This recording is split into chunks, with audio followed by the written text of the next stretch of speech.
It's not about nostalgia. It's not about resume. It's about necessity. The Toronto Blue Jays are re-signing Max Scherzer to a one-year deal, $3 million base, up to $10 million in incentives, 10 separate $1 million bonuses.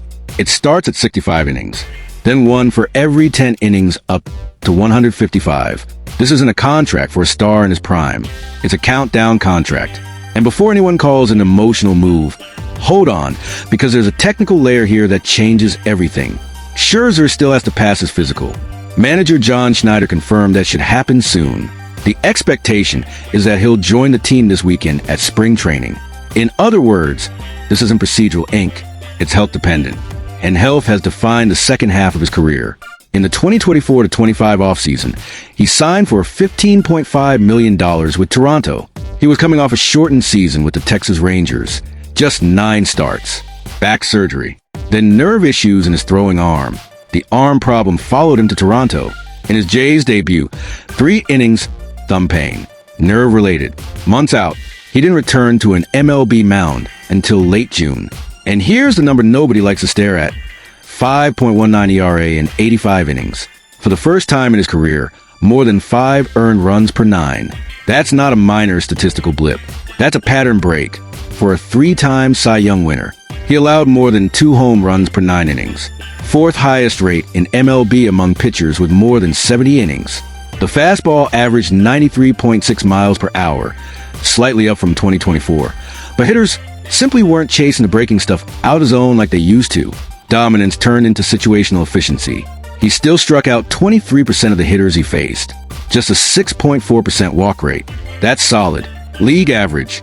The issue wasn't control. It was damage when contact happened. So pause here, because this is the uncomfortable question. Do you pay for league average strikeouts when every mistake leaves a yard? But October baseball doesn't operate like July baseball. The Jays left Scherzer off the roster in the division series against the Yankees. Cold decision. Technical. Then they brought him back for the ALCS against Seattle and the World Series against the Dodgers. In Game 4 of the ALCS, 5 2/3 innings, 2 runs secured the win. In Game 7 of the World Series, 4 1/3 innings, 1 run, exited with a 3-1 lead. That should have been etched into Toronto sports history if the bullpen had held. This is where the analysis gets uncomfortable, because what Toronto is buying isn't the 2016 version of Scherzer. They're buying the arm that can still compete under October lights. And 2026 opens with rotation uncertainty. Shane Bieber starts the year on the injured list after forearm fatigue felt during the playoffs. The original plan was a 5-man group: Dylan Cease, Kevin Gausman, Trey Yesavage, Jose Berrios, and Cody Ponce. Yesavage enters his first full MLB season. Ponce returns from Korea as a question mark. Bieber sidelined early. Cease and Gausman carrying heavy workloads in recent years. Berrios being Berrios. Peaks and valleys. Do you really open a championship window season betting everyone stays healthy through August?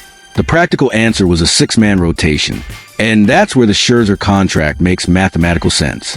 He's likely not topping 150 innings. The bonuses stop at 155 for a reason. They're not expecting 200. They're expecting management. A 6-man group lightens workload. Protects Cease and Gausman. Gives Yesavage breathing room. Buys time for Bieber. But there's a side effect. The 13-pitcher roster limit. 6 starters means a 7-man bullpen. And that puts real strain on depth. Eric Lauer becomes pivotal, multi-inning capable. But Lauer is nearing free agency and has made it clear he prefers starting opportunities. He lost his arbitration hearing. He'll earn $4.4 million instead of the $5.75 million he sought. He himself said relieving may have cost him money. So think about this. If Lauer wants to start, Scherzer occupies a 6-man slot, and Bieber returns healthy. Where's the balance? That's a quiet tension inside the clubhouse. And then there's a financial layer nobody in Toronto ignores. According to Roster Resource, payroll sits around $319 million. The Jays are already above the $304 million luxury tax threshold. The current rate is 90% on the excess. That $3 million base salary means roughly $2.7 million more in tax alone. And every $1 million bonus unlocked effectively costs $1.9 million when you factor in the tax. That's aggressive, but it's also consistent with a franchise that renovated Rogers Center, expanded parole, and is clearly operating in a fully open competitive window. Now let's flip the logic. What if the real issue isn't physical risk? Scherzer made 17 appearances, 6 quality starts. He allowed more than 4 runs in a game only once. The inflated ERA came largely from balls leaving the park. If his home run rate regresses even modestly toward his career norms, would have already been trending slightly upward the last 3 seasons, his profile shifts. He doesn't need to dominate. He needs to function through September and function in October. At 41, he's more conservative in approach. Less raw stuff, more game reading, more experience. And experience isn't cliche when you're facing a playoff lineup at Rogers Center with 40,000 fans on their feet and Canadian flags waving. The roster has already shown it trusts him in big moments, even after leaving him off a series. That says something.